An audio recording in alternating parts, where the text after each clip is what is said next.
इस समय पूरी दुनिया में पेरिस ओलंपिक्स छाया हुआ है। ओलंपिक्स हमारे खिलाड़ियों को विश्व पटल पर तिरंगा लहराने का मौका देता है, देश के लिए कुछ कर गुजरने का मौका देता है। आप भी अपने खिलाड़ियों का उत्साह बढ़ाइए। Cheer for Bharat. साथियों, स्पोर्ट्स की दुनिया के इस ओलंपिक्स से अलग कुछ दिन पहले मैथ्स की दुनिया में भी एक ओलंपिक हुआ है, इंटरनेशनल मैथमेटिक्स ओलंपियाड। इस ओलंपियाड में भारत के स्टूडेंट्स ने बहुत शानदार प्रदर्शन किया है। इसमें हमारी टीम ने सर्वश्रेष्ठ प्रदर्शन करते हुए 4 गोल्ड मेडल्स और 1 सिल्वर मेडल जीता है। इंटरनेशनल मैथमेटिक्स ओलंपियाड, इसमें 100 से ज्यादा देशों के युवा हिस्सा लेते हैं और ओवरऑल टैली में हमारी टीम टॉप 5 में आने में सफल रही है। देश का नाम रोशन करने वाले इन स्टूडेंट्स के नाम है पुणे के रहने वाले आदित्य वेंकट गणेश, पुणे के ही सिद्धार्थ चोपड़ा, दिल्ली के अर्जुन गुप्ता, ग्रेटर नोएडा के कनव तलवार, मुंबई के रुशिल माथुर और गुवाहाटी के आनंदो भादुरी। साथियों, आज मन की बात में मैंने इन युवा विजेताओं को विशेष तौर पर आमंत्रित किया है। ये सभी इस समय फोन पर हमारे साथ जुड़े हुए हैं। नमस्ते साथियों, मन की बात में आप सभी साथियों का बहुत बहुत स्वागत है। मैं शुरुआत करता हूं आदित्य और सिद्धार्थ से। आप लोग पुणे में हैं। सबसे पहले मैं आपसे ही शुरू करता हूं। ओलंपियाड के दौरान आपने जो अनुभव किया उसे हम सभी के साथ शेयर कीजिए। मुझे मैथ्स में छोटे से इंटरेस्ट था। मुझे 5th स्टैंडर्ड में प्रकाश सर एक टीचर ने सिखाया था और उन्होंने मेरे मैथ्स में इंटरेस्ट बनाया था। मेरे को सीखना मिला और मुझे करने का अपॉर्चुनिटी मिला था। आपके साथी का क्या कहना है? मैं सिद्धार्थ हूँ, मैं पुणे से हूँ। मैं भी क्लास 12 पास किया हूँ। ये मेरा सेकंड टाइम था आईएमओ में। मुझे भी छोटे से बहुत इंटरेस्ट था मैथ्स में और आदित्य के साथ जब मैं 6th में था प्रकाश सर ने हम दोनों को ट्रेन किया था और बहुत हेल्प हुआ था हमको। और अभी मैं कॉलेज के लिए सीएमआई जा रहा हूँ और मैथ्स एंड सीएस परस्यू कर रहा हूँ। अच्छा, मुझे बताया गया है कि अर्जुन इस समय गांधीनगर में है और कनव तो ग्रेटर नोएडा के ही है। अर्जुन और कनव, हमने ओलंपियाड को लेकर जो चर्चा की, लेकिन आप दोनों हमें अपनी तैयारी से जुड़ा कोई विषय और कोई विशेष अनुभव अगर बताएंगे तो हमारे श्रोताओं को अच्छा लगेगा। नमस्ते सर, जय हिंद। मैं अर्जुन बोल रहा हूँ। जय हिंद अर्जुन। मैं दिल्ली में रहता हूँ और मेरी मदर श्रीमती आशा गुप्ता फिजिक्स की प्रोफेसर हैं दिल्ली यूनिवर्सिटी में और मेरे father Shri Amit Gupta chartered accountant है। मैं भी बहुत गौरवान्वित महसूस कर रहा हूँ कि मैं अपने देश के प्रधानमंत्री से बात कर रहा हूँ और सबसे पहले मैं अपनी सफलता का श्रेय अपने माता पिता को देना चाहूँगा। मुझे लगता है कि जब एक परिवार में कोई सदस्य एक ऐसे कंपटीशन की तैयारी कर रहा होता है तो केवल उस सदस्य का संघर्ष नहीं होता, पूरे परिवार का संघर्ष होता है। एसेंशियली हमारे पास जो हमारा पेपर होता है उसमें हमारे पास 3 प्रॉब्लम्स के लिए 4.5 घंटे होते हैं, तो एक प्रॉब्लम के लिए 1.5 घंटा। तो हम समझ सकते हैं कि कैसे हमारे पास एक प्रॉब्लम को सॉल्व करने के लिए कितना समय होता है। तो हमें घर पे काफी मेहनत करनी पड़ती है, हमें प्रॉब्लम्स के साथ घंटों लगाने पड़ते हैं। कभी कभार तो एक एक प्रॉब्लम के साथ 1 दिन या यहाँ तक कि 3 दिन भी लग जाते हैं। तो इसके लिए हमें ऑनलाइन प्रॉब्लम्स ढूंढनी होती हैं, हम पिछले साल की प्रॉब्लम ट्राई करते हैं और ऐसे जैसे हम धीरे धीरे मेहनत करते जाते हैं उससे हमारा एक्सपीरियंस बढ़ता है। हमारी सबसे ज़रूरी चीज़ हमारी प्रॉब्लम सॉल्विंग एबिलिटी बढ़ती है, जो ना कि हमें मैथमेटिक्स में बल्कि जीवन के हर एक क्षेत्र में मदद करती है। अच्छा, मुझे कनव बता सकते हैं कि कोई विशेष अनुभव हो इस सारी तैयारी में, कोई खास जो हमारे नौजवान साथियों को बड़ा अच्छा लगे जान करके? मेरा नाम कनव तलवार है। मैं ग्रेटर नोएडा उत्तर प्रदेश में रहता हूँ और कक्षा 11वीं का छात्र हूँ। मैथ्स मेरा पसंदीदा सब्जेक्ट है और मुझे बचपन से मैथ्स बहुत पसंद है। बचपन में मेरे पिता मुझे पजल्स कराते थे जिससे मेरा इंटरेस्ट बढ़ता गया। मैंने ओलंपियाड की तैयारी 7th क्लास से शुरू की थी, जिसमें मेरी सिस्टर का बहुत बड़ा योगदान है और मेरे पेरेंट्स ने भी हमेशा मुझे सपोर्ट किया। ये ओलंपियाड एचपीसीएसई कंडक्ट कराता है और ये एक 5 स्टेज प्रोसेस होता है। पिछले साल मेरा टीम में नहीं हुआ था और मैं काफ़ी करीब था और ना होने पर बहुत दुखी था। तब मेरे पेरेंट्स ने मुझे सिखाया कि या हम जीतते हैं या हम सीखते हैं और सफ़र मायने रखता है, सफलता नहीं। तो मैं यही कहना चाहता हूँ कि love what you do and do what you love. सफ़र मायने रखता है, सफलता नहीं। और हमें सक्सेस मिलते रहेगा अगर हम अपने सब्जेक्ट से प्यार करें और जर्नी को एंजॉय करें। तो कान्हा, आप तो मैथमेटिक्स में भी इंटरेस्ट रखते हो और बोलते हैं ऐसे जैसे आपको साहित्य में भी रुचि है। जी सर, मैं बचपन में डिबेट्स और ओरेटिंग्स भी करता था। अच्छा, अब आइए हम आनंदो से बात करते हैं। आनंदो, आप अभी गुवाहाटी में हैं और आपका साथी रुशील आप मुंबई में हैं। मेरे आप दोनों से एक क्वेश्चन है। देखिए, मैं परीक्षा पे चर्चा तो करता ही रहता हूं और परीक्षा पे चर्चा के अलावा अन्य कार्यक्रमों में भी मैं स्टूडेंट से संवाद करता रहता हूं। बहुत से छात्रों को मैथ से इतना डर लगता है, नाम सुनते ही घबरा जाते हैं। आप बताइए कि मैथ से दोस्ती कैसे की जाए। सर, मैं रुशिल माथुर हूँ। जब हम छोटे होते हैं और हम पहली बार एडिशन सीखते हैं, हमें कैरी फॉरवर्ड समझाया जाता है, पर हमें कभी ये समझाया नहीं जाता कि कैरी फॉरवर्ड होता क्यों है। जब हम कंपाउंड इंटरेस्ट पढ़ते हैं, हम ये क्वेश्चन कभी नहीं पूछते कि ये कंपाउंड इंटरेस्ट का फॉर्मूला आता कहाँ से।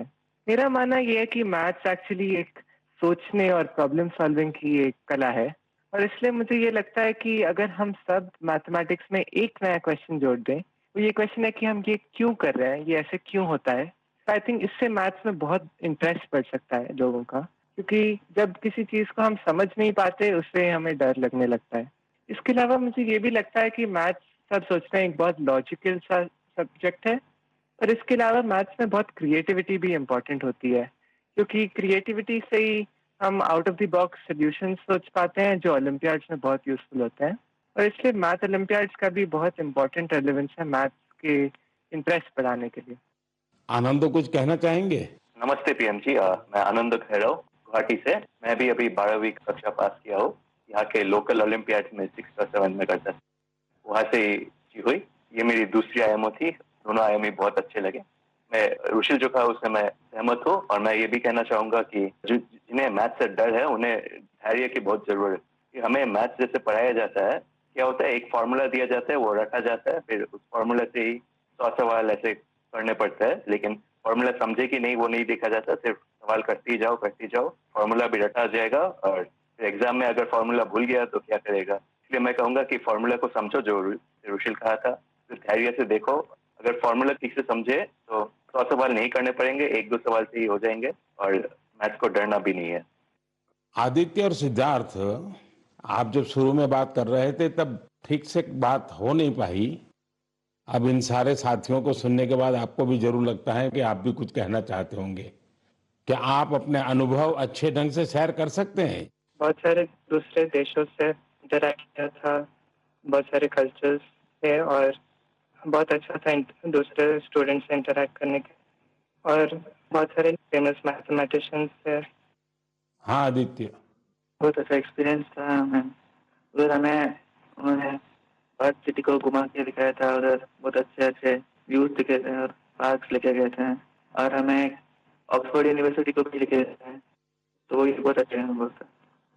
चलिए साथियों, मुझे बहुत अच्छा लगा आप लोगों से बात करके और मैं आपको बहुत बहुत शुभकामनाएं देता हूं, क्योंकि मैं जानता हूं इस प्रकार के खेल के लिए काफी फोकस एक्टिविटी करनी पड़ती है, दिमाग खपा देना पड़ता है और परिवार के लोग भी कभी कभी तंग आते हैं कि ये क्या गुणा भाग करता रहता है। लेकिन मेरी तरफ से आपको बहुत बहुत शुभकामनाएं हैं। आपने देश का मान बढ़ाया है, नाम बढ़ाया है। धन्यवाद दोस्तों। थैंक यू, धन्यवाद। Thank you. Thank you sir. जय हिंद। जय हिंद, जय हिंद। आप सभी स्टूडेंट से बात करके आनंद आ गया। मन की बात से जुड़ने के लिए आप सभी का बहुत बहुत धन्यवाद। मुझे विश्वास है कि मैथ्स के इन युवा महारथियों को सुनने के बाद दूसरे युवाओं को मैथ्स को एंजॉय करने की प्रेरणा मिलेगी। मेरे प्यारे देशवासियों, मन की बात में अब मैं उस विषय को साझा करना चाहता हूं जिसे सुनकर हर भारतवासी का सिर गर्व से ऊंचा हो जाएगा। लेकिन इसके बारे में बताने से पहले मैं आपसे एक सवाल करना चाहूंगा। क्या आपने चराई देऊ मैदान का नाम सुना है? अगर नहीं सुना तो अब आप ये नाम बार बार सुनेंगे और बड़े उत्साह से दूसरों को बताएंगे। असम के चराई देऊ मैदान को यूनेस्को वर्ल्ड हेरिटेज साइट में शामिल किया जा रहा है। इस लिस्ट में यह भारत की 43वीं लेकिन नॉर्थ ईस्ट की पहली साइट होगी।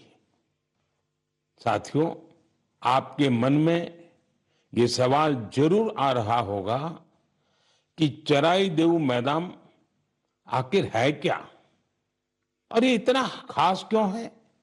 चराई देऊ का मतलब है shining city on the hills, यानी पहाड़ी पर एक चमकता शहर। ये अहोम राजवंश की पहली राजधानी थी। अहोम राजवंश के लोग अपने पूर्वजों के शव और इनकी कीमती चीजों को पारंपरिक रूप से मैदान में रखते थे। मैदान टीले नुमा एक ढांचा होता है जो ऊपर मिट्टी से ढका होता है और नीचे एक या उससे ज्यादा कमरे होते हैं। ये मैदान अहोम साम्राज्य के दिवंगत राजाओं और गणमान्य लोगों के प्रति श्रद्धा का प्रतीक है। अपने पूर्वजों के प्रति सम्मान प्रकट करने का ये तरीका बहुत यूनिक है। इस जगह पर सामुदायिक पूजा भी होती थी। साथियों, अहोम साम्राज्य के बारे में दूसरी जानकारियां आपको और हैरान करेगी। 13वीं शताब्दी के शुरू होकर यह साम्राज्य 19वीं शताब्दी की शुरुआत तक चला। इतने लंबे कालखंड तक एक साम्राज्य का बने रहना बहुत बड़ी बात है। शायद अहोम साम्राज्य के सिद्धांत और विश्वास इतने मजबूत थे कि उसने इस राजवंश को इतने समय तक कायम रखा। मुझे याद है कि इसी वर्ष 9 मार्च को मुझे अदम्य साहस और शौर्य के प्रतीक महान अहोम योद्धा लसित बोरफुकन की सबसे ऊंची प्रतिमा के अनावरण का सौभाग्य मिला था। इस कार्यक्रम के दौरान अहोम समुदाय आध्यात्मिक परंपरा का पालन करते हुए मुझे अलग ही अनुभव हुआ था। लसित मैदान में अहोम समुदाय के पूर्वजों को सम्मान देने का सौभाग्य मिलना मेरे लिए बहुत बड़ी बात है। अब चराई देऊ मैदान के वर्ल्ड हेरिटेज साइट बनने का मतलब होगा कि यहां पर और अधिक पर्यटक आएंगे। आप भी भविष्य के अपने ट्रैवल प्लान्स में इस साइट को जरूर शामिल करिएगा। साथियों, अपनी संस्कृति पर गौरव करते हुए ही कोई देश आगे बढ़ सकता है। भारत में भी इस तरह के बहुत सारे प्रयास हो रहे हैं। ऐसा ही एक प्रयास है प्रोजेक्ट परी। अब आप परी सुनकर कंफ्यूज मत होइएगा। ये परी स्वर्गीय कल्पना से नहीं जुड़ी, बल्कि धरती को स्वर्ग बना रही है। परी यानी public art of India. Project परी पब्लिक आर्ट को लोकप्रिय बनाने के लिए उभरते कलाकारों को एक मंच पर लाने का बड़ा माध्यम बन रहा है।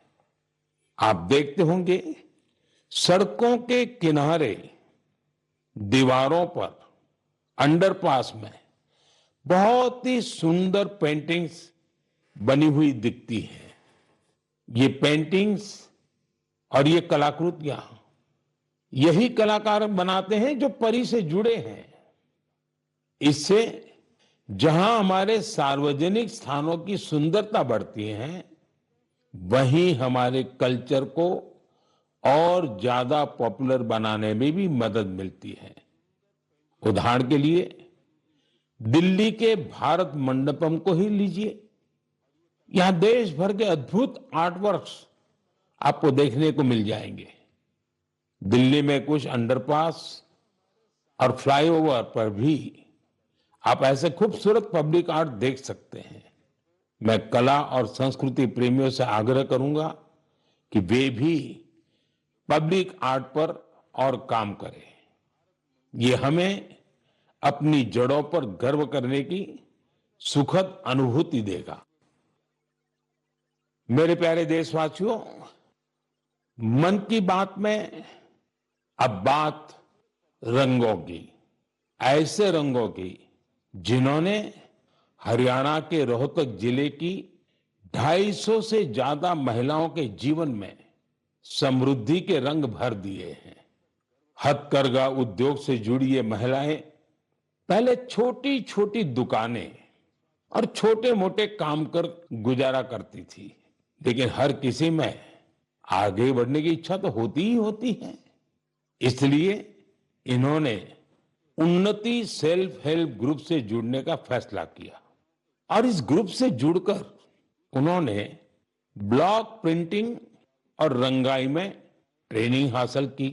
कपड़ों पर रंगों का जादू बिखेरने वाली ये महिलाएं आज लाखों रुपए कमा रही है। इनके बनाए बेड कवर, साड़ियां और दुपट्टों की बाजार में भारी मांग है। साथियों, रोहतक की इन महिलाओं की तरह देश के अलग अलग हिस्सों में कारीगर हैंडलूम को लोकप्रिय बनाने में जुटी हैं। चाहे ओडिशा की संबलपुरी साड़ी हो, चाहे एमपी की माहेश्वरी साड़ी हो, महाराष्ट्र की पैठणी या विदर्भ के हैंड ब्लॉक प्रिंट्स हो, चाहे हिमाचल के भुट्टिकों के शॉल और ऊनी कपड़े हो, या फिर जम्मू कश्मीर के कनी शॉल हो, देश के कोने कोने में हैंडलूम कारीगरों का काम छाया हुआ है। और आप ये तो जानते ही होंगे, कुछ ही दिन बाद 7 अगस्त को हम नेशनल हैंडलूम डे मनाएंगे। आजकल जिस तरह हैंडलूम उत्पादों ने लोगों के दिलों में अपनी जगह बनाई है, वो वाकई बहुत सफल है, जबरदस्त है। अब तो कई निजी कंपनियां भी एआई के माध्यम से हैंडलूम उत्पाद और सस्टेनेबल फैशन को बढ़ावा दे रही है। Kosha AI, Handloom India, D Junk, Nova Tex, Brahmaputra Fables, ऐसे कितने ही स्टार्टअप भी हैंडलूम उत्पादों को लोकप्रिय बनाने में जुटे हैं। मुझे ये देखकर भी अच्छा लगा कि बहुत से लोग अपने यहाँ के ऐसे लोकल प्रोडक्ट्स को पॉपुलर बनाने में जुटे हैं। आप भी अपने लोकल प्रोडक्ट्स को #MyProductMyPride के नाम से सोशल मीडिया पर अपलोड करें। आपका ये छोटा सा प्रयास अनेकों लोगों की जिंदगी बदल देगा। साथियों, हैंडलूम के साथ साथ मैं खादी की बात भी करना चाहूंगा। आप में से ऐसे कई लोग होंगे जो पहले कभी खादी के उत्पादों का उपयोग नहीं करते थे, लेकिन आज बड़े गर्व से खादी पहनते हैं। मुझे बताते हुए भी आनंद आ रहा है, खादी ग्रामोद्योग का कारोबार पहली बार 1.5 लाख करोड़ रुपए के पार पहुंच गया है। सोचिए, 1.5 लाख करोड़ रुपए। और जानते हैं खादी की बिक्री कितनी बढ़ी है? 400%। खादी की, हैंडलूम की ये बढ़ती हुई बिक्री बड़ी संख्या में रोजगार के नए अवसर भी बना रही है। इस इंडस्ट्री से सबसे ज्यादा महिलाएं जुड़ी हैं, तो सबसे ज्यादा फायदा भी उन्हीं को हो रहा है।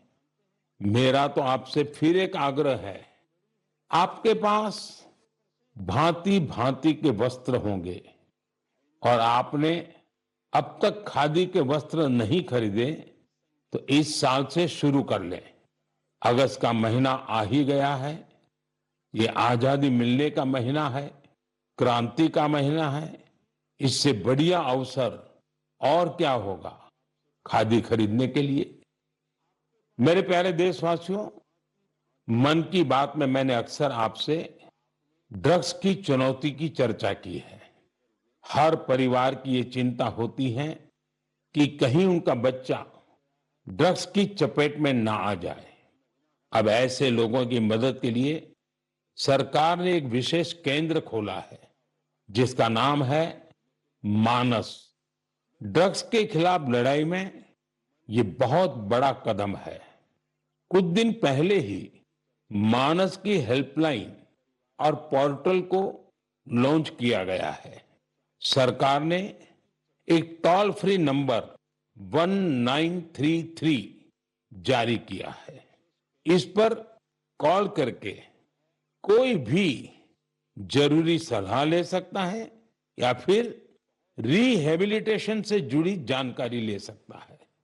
अगर किसी के पास ड्रग्स से जुड़ी कोई दूसरी जानकारी भी है, तो वो इसी नंबर पर कॉल करके नारकोटिक्स कंट्रोल ब्यूरो के साथ साझा भी कर सकते हैं।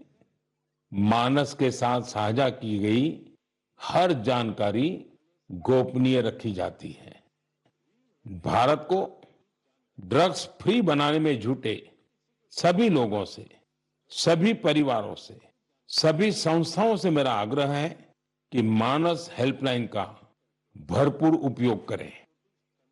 मेरे प्यारे देशवासियों, कल दुनिया भर में टाइगर डे मनाया जाएगा। भारत में तो टाइगर्स, बाघ हमारी संस्कृति का अभिन्न हिस्सा रहा है। हम सब बाघों से जुड़े किस्से कहानियां सुनते हुए ही बड़े हुए हैं। जंगल के आसपास के गांव में तो हर किसी को पता होता है कि बाघ के साथ तालमेल बिठाकर कैसे रहना है।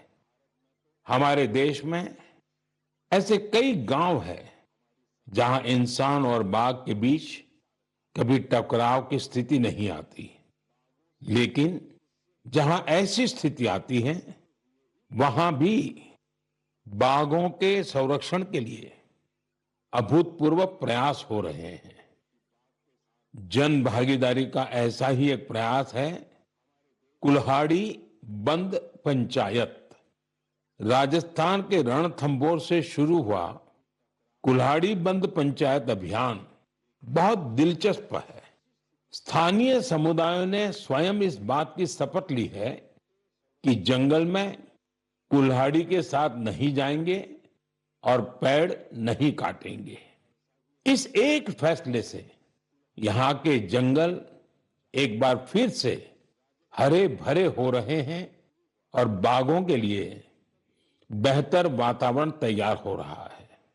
साथियों, महाराष्ट्र का ताडोबा अंधारी टाइगर रिजर्व बाघों के प्रमुख बसेरों में से एक है। यहाँ के स्थानीय समुदायों, विशेषकर गोंड और माना जनजाति के हमारे भाई बहनों ने इको टूरिज्म की ओर तेजी से कदम बढ़ाए हैं। उन्होंने जंगल पर अपनी निर्भरता को कम किया है ताकि यहाँ बाघों की गतिविधियां बढ़ सकें। आपको आंध्र प्रदेश में नल्ला मलाई की पहाड़ियों पर रहने वाले चेंचू जनजाति के प्रयास भी हैरान कर देंगे। उन्होंने टाइगर ट्रैकर्स के तौर पर जंगल में वन्य जीवों के मूवमेंट की हर जानकारी जमा की। इसके साथ ही वे क्षेत्र में अवैध गतिविधियों की निगरानी भी करते रहे हैं। इसी तरह उत्तर प्रदेश के पीलीभीत में चल रहा बाघ मित्र कार्यक्रम भी बहुत चर्चा में है। इसके तहत स्थानीय लोगों को बाघ मित्र के रूप में काम करने की ट्रेनिंग दी जाती है। ये बाघ मित्र इस बात का पूरा ध्यान रखते हैं कि बाघों और इंसानों के बीच टकराव की स्थिति न बने। देश के अलग अलग हिस्सों में इस तरह के कई प्रयास जारी हैं। मैंने यहां कुछ ही प्रयासों की चर्चा की है, लेकिन मुझे खुशी है कि जन भागीदारी बाघों के संरक्षण में बहुत काम आ रही है। ऐसे प्रयासों की वजह से ही भारत में बाघों की आबादी हर साल बढ़ रही है। आपको ये जानकर खुशी और गर्व का अनुभव होगा कि दुनिया भर में जितने बाघ हैं, उनमें से 70% बाघ हमारे देश में है। सोचिए, 70% बाघ। तभी तो हमारे देश के अलग अलग हिस्सों में कई टाइगर सेंचुरी है। साथियों, बाघ बढ़ने के साथ साथ हमारे देश में वन क्षेत्र भी तेजी से बढ़ रहा है। इसमें भी सामुदायिक प्रयासों से बड़ी सफलता मिल रही है। पिछले मन की बात कार्यक्रम में आपसे एक पेड़ मां के नाम कार्यक्रम की चर्चा की थी। मुझे खुशी है कि देश के अलग अलग हिस्सों में बड़ी संख्या में लोग इस अभियान से जुड़ रहे हैं। अभी कुछ दिन पहले स्वच्छता के लिए प्रसिद्ध इंदौर में एक शानदार कार्यक्रम हुआ। यहां एक पेड़ मां के नाम कार्यक्रम के दौरान एक ही दिन में 2 लाख से ज्यादा पौधे लगाए गए। अपनी मां के नाम पर पेड़ लगाने के इस अभियान से आप भी जरूर जुड़ें और सेल्फी लेकर सोशल मीडिया पर भी पोस्ट करें। इस अभियान से जुड़कर आपको अपनी मां और धरती मां दोनों के लिए कुछ स्पेशल कर पाने का एहसास होगा। मेरे प्यारे देशवासियों, 15 अगस्त का दिन अब दूर नहीं है और अब तो 15 अगस्त के साथ एक और अभियान जुड़ गया है, हर घर तिरंगा अभियान। पिछले कुछ वर्षों से तो पूरे देश में हर घर तिरंगा अभियान के लिए सबका जोश हाई रहता है। गरीब हो, अमीर हो, छोटा घर हो, बड़ा घर हो, हर कोई तिरंगा लहराकर गर्व का अनुभव करता है। तिरंगे के साथ सेल्फी लेकर सोशल मीडिया पर पोस्ट करने का क्रेज भी दिखता है। आपने गौर किया होगा, जब कॉलोनी या सोसाइटी के एक एक घर पर तिरंगा लहराता है तो देखते ही देखते दूसरे घरों पर भी तिरंगा दिखने लगता है। यानी हर घर तिरंगा अभियान तिरंगे की शान में एक यूनिक फेस्टिवल बन चुका है। इसे लेकर अब तो तरह तरह के इनोवेशन भी होने लगे हैं। 15 अगस्त आते आते घर में, दफ्तर में, कार में तिरंगा लगाने के लिए तरह तरह के प्रोडक्ट दिखने लगते हैं। कुछ लोग तो तिरंगा अपने दोस्तों पड़ोसियों को बांटते भी है। तिरंगे को लेकर ये उल्लास, ये उमंग हमें एक दूसरे से जोड़ती है। साथियों, पहले की तरह इस साल भी आप हर घर तिरंगा.com पर तिरंगे के साथ अपनी सेल्फी जरूर अपलोड करेंगे। और मैं आपको एक और बात याद दिलाना चाहता हूं। हर साल 15 अगस्त से पहले आप मुझे अपने ढेर सारे सुझाव भेजते हैं। आप इस साल भी मुझे अपने सुझाव जरूर भेजिए। आप माईगॉव या नमो ऐप पर भी अपने सुझाव भेज सकते हैं। मैं ज्यादा से ज्यादा सुझावों को 15 अगस्त के संबोधन में कवर करने की कोशिश करूंगा। मेरे प्यारे देशवासियों, मन की बात के इस एपिसोड में आपसे जुड़कर बहुत अच्छा लगा। अगली बार फिर मिलेंगे देश की नई उपलब्धियों के साथ, जन भागीदारी के नए प्रयासों के साथ आप मन की बात के लिए अपने सुझाव जरूर भेजते रहें। आने वाले समय में अनेक पर्व भी आ रहे हैं। आपको सभी पर्वों की ढेर सारी शुभकामनाएं। आप अपने परिवार के साथ मिलकर त्योहारों का आनंद उठाएं। देश के लिए कुछ न कुछ नया करने की ऊर्जा निरंतर बनाए रखें। बहुत बहुत धन्यवाद। नमस्कार।